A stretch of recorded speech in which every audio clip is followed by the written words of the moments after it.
ஓம் சாந்தி.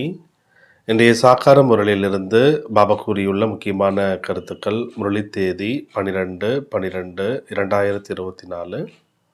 பாபா சொல்கிறாரு, இனிமையான குழந்தைகளே, பாபா கற்பிக்கும் இந்த படிப்பில் அளவற்ற வருமானம் இருக்குது. ஆகையினால படிப்பை நன்றாக படித்து கொண்டே இருங்கள். தொடர்பு துண்டிக்கப்படக்கூடாதுன்றார். பாபாவுக்கும் நமக்கும் இடையே உள்ள தொடர்பு துண்டிக்கப்படக்கூடாதுன்னு சொல்கிறார் பாபா. கேள்வி: யாருக்கு விநாச காலத்தில் அன்பில்லாத புத்தி இருக்கோ அவர்களுக்கு உங்களுடைய எந்த விஷயத்தில் சிரிப்பு வருகிறது?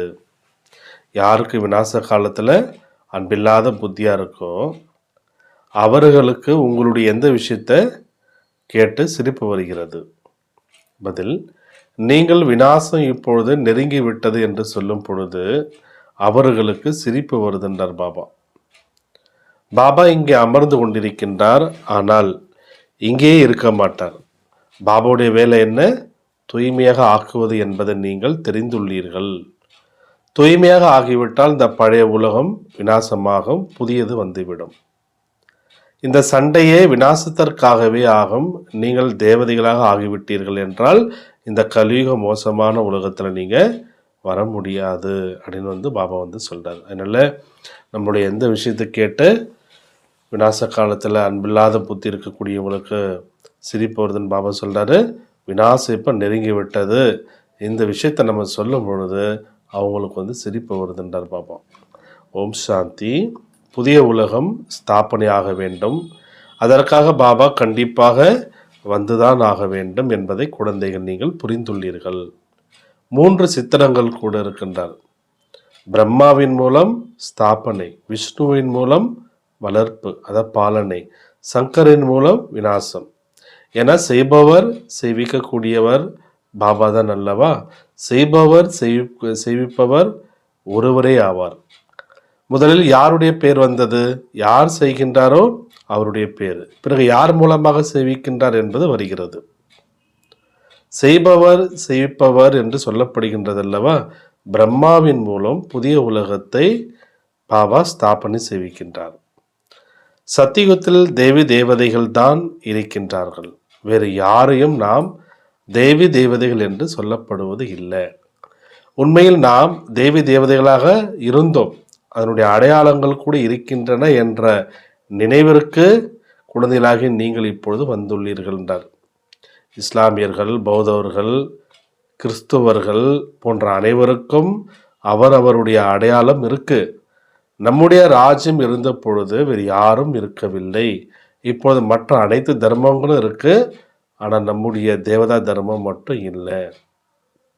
கீதையில் மிகவும் நல்ல நல்ல வார்த்தைகள் இருக்கின்றன, ஆனால் யாருமே புரிந்து கொள்ள முடியாதென்றார். விநாசம் இந்த சமயத்தில் தான் நடக்க வேண்டும். பாபா சங்கம யுகத்தில் தான் வருகின்றார். உலகம் மாற்றம் ஏற்படும் பொழுது குழந்தைகளாகி உங்களுக்கு பழையதற்கு மாற்றாக அனைத்தும் புதியதாக தருகின்றார். அவர் பொற்கொள்ளனாகவும் இருக்கின்றார், சலவை தொழிலாளியாகவும் இருக்கின்றார், பெரிய வியாபாரியாகவும் இருக்கின்றார். மிக குறைந்தவர்களே வியாபாரம் செய்கிறார்கள் என்றார் பாபா. இந்த வியாபாரத்தில் அளவற்ற நன்மை என்பது இருக்கு. படிப்பில் நிறைய நன்மை இருக்கின்றார்.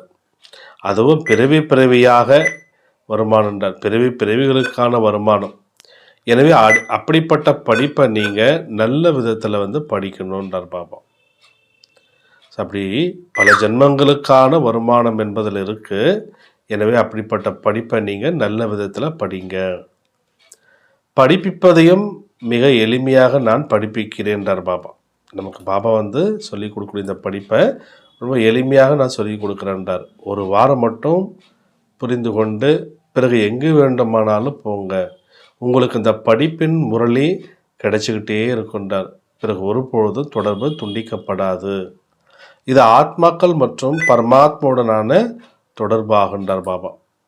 கீதையில் கூட விநாச காலத்தில் அன்பில்லாத புத்தி அழியும், அன்பான புத்தி வெற்றி அடையும் என்பது இருக்கின்றார். திரௌபதி அழைத்தார் என்று பாடப்பட்டுள்ளது. நீங்கள் அனைவரும் திரௌபதிகள் என்று பாபா புரிய வைத்துள்ளார். பகவானுடைய மகா வாக்கியம். பாபா சொல்றாரு, குழந்தைகளே, இப்பொழுது விகாரத்தில் போகாதீர்கள்.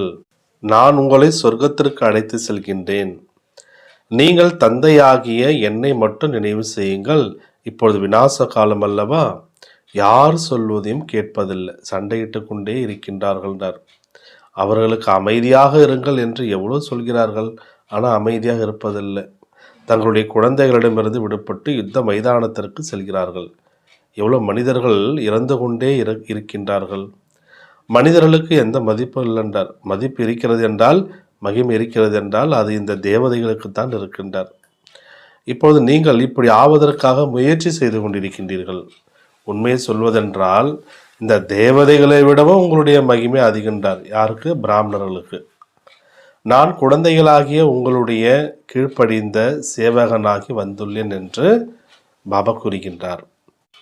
நாம் எவ்வளோ மோசமானவர்களாக ஆகிவிட்டோம் என்று சிந்தனை செய்து பாருங்கள். பாபா தான் நம்மை ஆஹா ஆஹா என்ற நிலைக்கு மாற்றுகின்றார். பகவான் மனிதர்களுக்கு கற்பித்து எவ்வளோ உயர்ந்தவர்களாக மாற்றுகிறார். நான் நிறைய பிறவிகளின் கடைசியில் உங்கள் அனைவரையும் தமோ பிரதானத்திலிருந்து சதோ பிரதானமாக ஆக்குவதற்காக வந்திருக்கின்றேன் என்று பாபா அவரை கூறுகின்றார். இப்போது உங்களுக்கு கற்பித்து கொண்டிருக்கின்றேன். நான் உங்களை சொர்க்கவாசியாக ஆக்கியிருந்தேன். பிறகு நீங்கள் எப்படி நரகவாசிகளாக ஆனீர்கள்? யார் மாற்றியது என்று பாபா கேட்கிறார். எந்த அளவிற்கு அன்புள்ள புத்தியாக இருப்பீர்களோ, அதாவது அதிக நினைவு செய்வீர்களோ, அந்த அளவிற்கு உங்களுக்குத்தான் நண்பன்றார். கீதையில் என்ன மாதிரியான யுத்தத்தை பற்றி சொல்லப்பட்டிருக்கிறது என்பதை யாருமே தெரிந்திருக்கவில்லை. அவர்கள் கௌரவர்களுக்கும் பாண்டவர்களுக்கும் யுத்தம் என்று காட்டிவிட்டார்கள். கௌரவ சம்பிரதாயம் பாண்டவ சம்பிரதாயமும் இருக்கு, ஆனால் யுத்தம் எதுவுமே இல்லை. யார் பாபாவை தெரிந்திருக்கின்றார்களோ அவர்களே பாண்டவர்கள் என்று சொல்லப்படுகிறது. பாபாவோடு அன்பான புத்தியுடையவர்கள் அவர்கள். பாபாவோடு அன்பில்லாத புத்தியுடையவர்களை கௌரவர்கள் என்று சொல்லப்படுகிறது என்றார். யார் பாபா தெரிஞ்சிருக்கிறாங்களோ அவங்க பாண்டவங்க. ஏன்னா பாண்டவர்களுக்கு பாபாவோடு அன்புள்ள புத்தி இருந்தது. அன்பில்லாத புத்தி உடையவர்களை பாபா என்ன சொல்றாரு? கௌரவர்கள் அப்படின்றார். வார்த்தைகள் புரிந்து கொள்வதற்கு தகுந்ததாக மிகவும் நல்லவைகளாக இருக்கின்றன. மனித சிருஷ்டியின் இந்த தலைகீழ் மரம் எப்படி இருக்கின்றது என்பதை யாருமே புரிந்து கொள்வது இல்லைன்றார். இதனை கல்ப விருட்சம் என்று சொல்லப்படுகிறது. மரத்தின் ஞானமும் வேண்டும் அல்லவா? மரத்தினுடைய ஞானம் என்ன அர்த்தம்? எந்தெந்த தர்மம் எப்பப்போ ஸ்தாபனை ஆகிறது, அது போன்று இப்படி முழு மரத்தினுடைய ஞானம் வேண்டும் அல்லவா? மற்ற மரங்களின் ஞானம் மிக மிக சுலபமாகும். உடனே சொல்லிவிடுவார்கள்.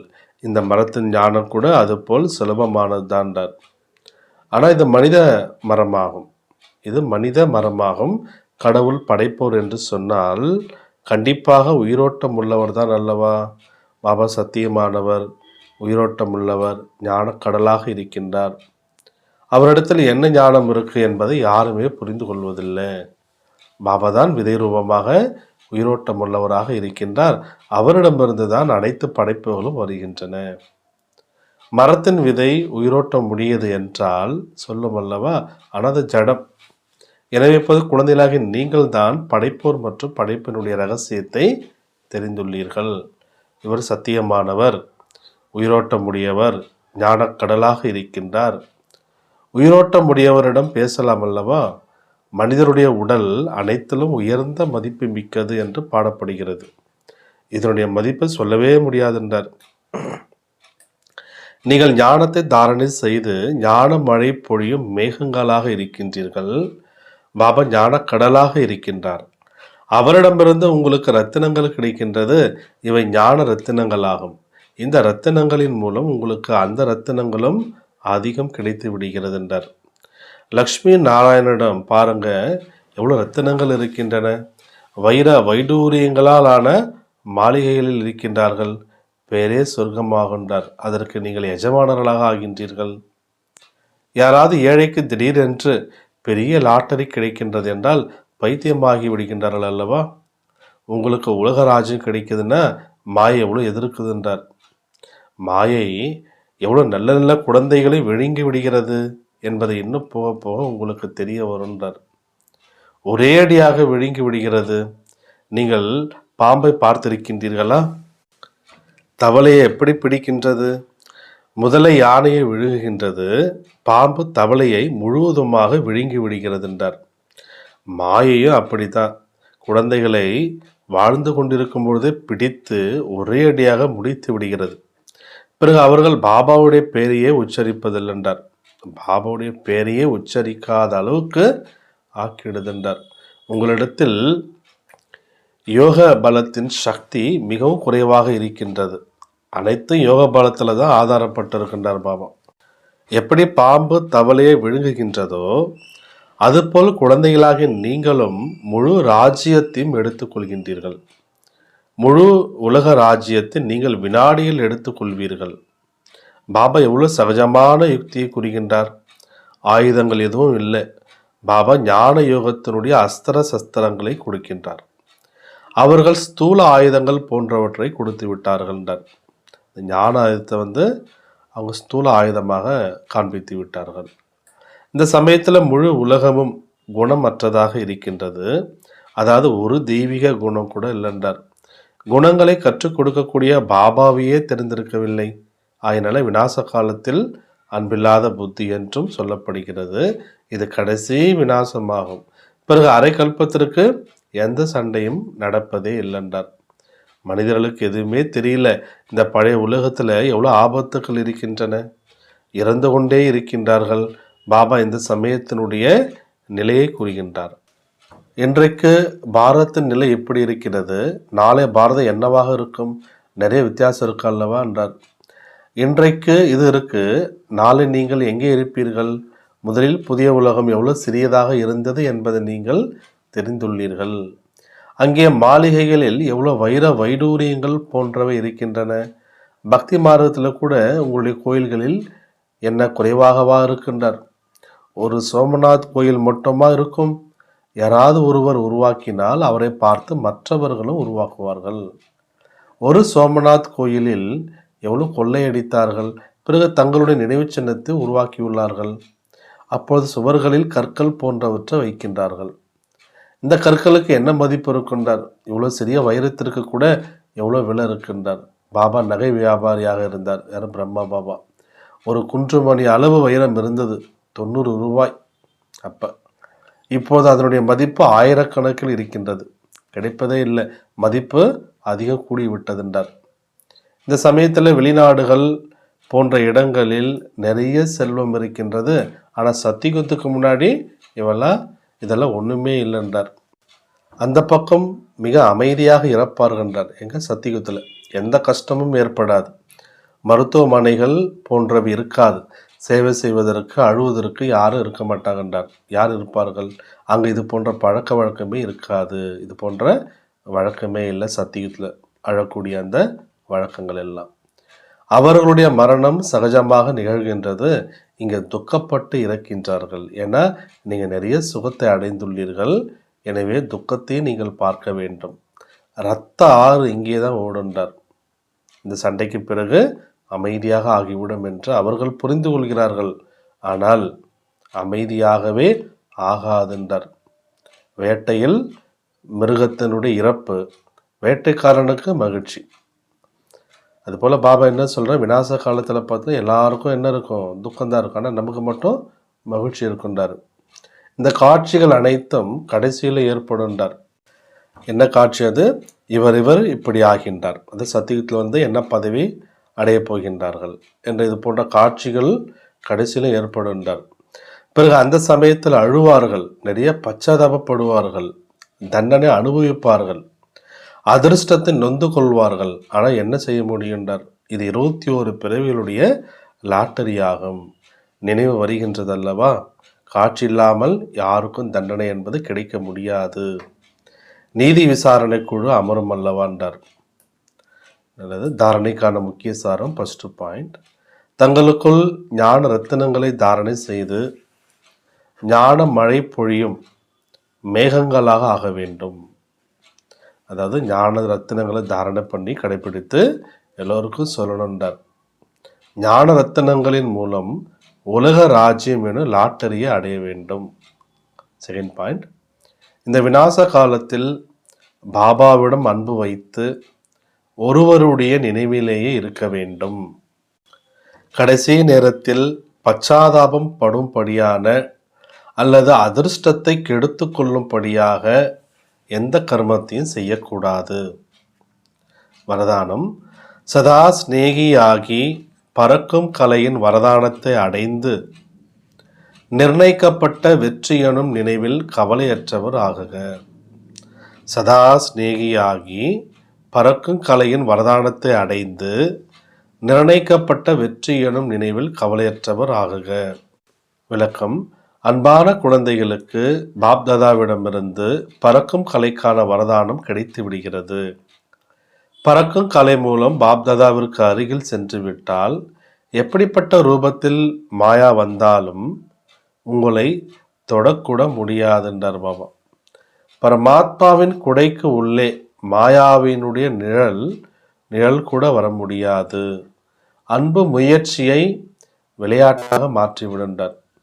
அன்பு ஒவ்வொரு காரியத்திலும் நிர்ணயிக்கப்பட்ட வெற்றியினுடைய ஸ்திதியை அனுபவம் செய்விக்கின்றது. அன்பான குழந்தைகள் ஒவ்வொருவரும் எப்பொழுதும் கவலையற்று இருப்பார்கள் என்றார்.